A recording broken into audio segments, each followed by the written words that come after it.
آؤ لوگوں میں تمہیں کہانی سناتا ہوں، حضور کا یتیم سے پیار کرنا دیکھو۔ حضور جا رہے ہیں عید کے دن عیدگاہ کی طرف، راستے میں ایک یتیم کھڑا ہوا ملا جو رو رہا تھا۔ حضور نے ارشاد فرمایا، بیٹا تو یہاں پر کھڑا ہوا ہے؟ لوگ عید کی خوشیوں میں مست ہیں۔ اس یتیم بیٹے نے کہا، فلاں غزوے میں میرا باپ شہید ہو گیا اور ماں کا سایہ بھی میرے سر پر نہیں رہا، وہ بھی دنیا سے چل بسی ہے۔ لوگ اپنے گھروں میں عید کی خوشیاں منا رہے ہیں، میں کس کے گھر جاؤں؟ میرا گھر کوئی نہیں ہے۔ مصطفیٰ کریم علیہ الصلاۃ والتسلیم نے اس کو سینے سے لگایا۔ انتظار عیدگاہ میں ہو رہا حضور کا، اور حضور یتیم کو لے کر گھر کی طرف جا رہے ہیں۔ لگاتے ہیں سینے سے اس کو بھی آقا جو ہوتا نہیں منہ لگانے کے قابل۔ یتیم کو ساتھ لیا مصطفیٰ کریم علیہ الصلاۃ والتسلیم نے، اور اس یتیم کو لے کر آپ گھر تشریف لے گئے۔ حضرت فاطمہ سلام اللہ تعالی علیہا سے ارشاد فرمایا، فاطمہ جو جوڑے حسنین کریمین کے لیے تیار کیے، اسی طرح کا لباس، اسی طرح کا ایک جوڑا اس یتیم بچے کے لیے بھی تیار کرو۔ حضرت فاطمہ سلام اللہ تعالی علیہا نے حسنین کریمین کے جوڑوں کی طرح ایک جوڑا اس بیٹے، اس بچے کے لیے بھی تیار کیا ہے۔ یہ دیکھو مصطفیٰ کا کریم کا پیار۔ بات یتیم کو کھانا کھلانے کی نہیں ہے، اس کی تکریم اور اس کی عزت نفس کی ہے۔ اور آپ نے اس کو کھانا کھلایا، اور پھر مصطفیٰ کریم زبان نبوت سے شفقت بھرے لہجے میں ارشاد فرماتے، بیٹا اما ترضیٰ ان محمدً ابوکا، کیا تو اس بات کو پسند کرے گا کہ محمد تیرا باپ لگے؟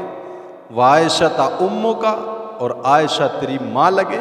وہ فاطمہ بنت محمد اختک، اور فاطمہ بنت محمد تیری باجی لگے۔ اس یتیم نے کہا، اگر یہ رشتے مل جائیں تو پھر زندگی کی بہاریں نہیں مل جائیں گی، مزہ نہیں آ جائے گا پھر یتیمی کا۔ اب مصطفیٰ کریم علیہ الصلاۃ والتسلیم کا پیار اور اس یتیم کی تکریم اور اس کی عزت نفس کو دیکھو۔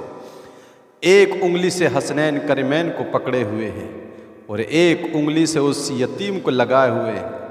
دوسرے بچے اپنے باپ داداؤں کے ساتھ عیدگاہ کی طرف جا رہے تھے۔ جب اس بچے نے دیکھا کہ باقی بچے اپنے گھر والوں کے ساتھ عیدگاہ کی طرف خوشیوں میں مست ہیں، تو اس کی زبان حال پہ جاری ہوتا ہے، تھا تو یتیم لیکن آج یتیمی کا مزہ نہیں آ گیا کہ مصطفیٰ کریم کی انگلی پکڑ کر کے جا رہا ہوں۔ مصطفیٰ کریم علیہ الصلاۃ والتسلیم کا اس یتیم سے عیدگاہ کی طرف جانا، لوگ وہاں منتظر ہیں لیکن پہلے اس کو گھر کی طرف لے جاتے ہیں۔ کہا، کلا بلا تکرمون الیتیم، یتیم کو کھانا کھلانے کپڑے پہنانے کی بات نہیں تھی، بات اس کی تکریم کی ہے جو آج ہمارے اندر نہیں رہ گئی۔ آج ہم یتیم کی مدد بھی کرتے ہیں تو پہلے مجمع میں اس کو لائن میں لگا دیتے ہیں۔ آج ہم خوشیاں بانٹنے چلے، ہم غموں میں اضافہ کر رہے ہیں۔ شادی کا موقع ہو، آج جو اجتماعی شادیوں کا دور ہے کہ فلاں جگہ پر اکٹھا کر کے غریبوں کی شادی کی جاتی ہے، تو بتا غریب سے غریب، کمزور سے کمزور انسان بھی ہو، لیکن شادی کے دن تو مہمان خصوصی وہی ہوتا ہے نا۔ لیکن ان غریبوں کی شادی دیکھو کہ مہمان خصوصی تو وہ معزز لوگ ہیں جو شادی کرانے کے لیے آئے ہیں، لیکن آج بھی مہمان خصوصی نہیں ہے۔ آج بھی اس کی غربت کا مذاق اور تماشا لوگوں کے سامنے دکھایا جا رہا ہے۔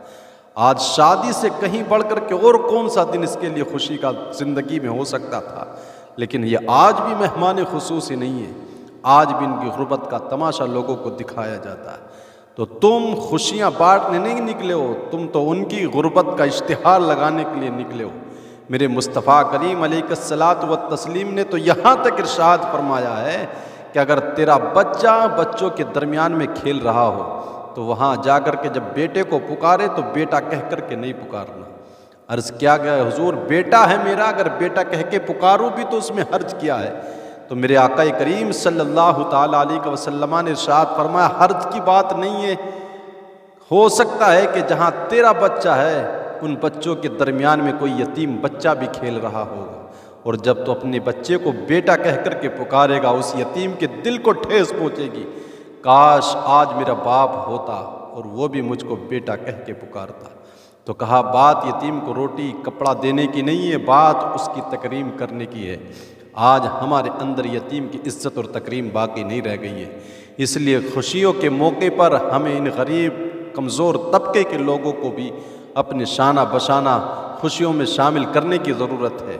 اشتہار لگا کر کے غریب کی مدد کرنا، یہ اس کی خوشیاں نہیں بانٹنا، اس کے غموں پہ نمک لگانا ہے۔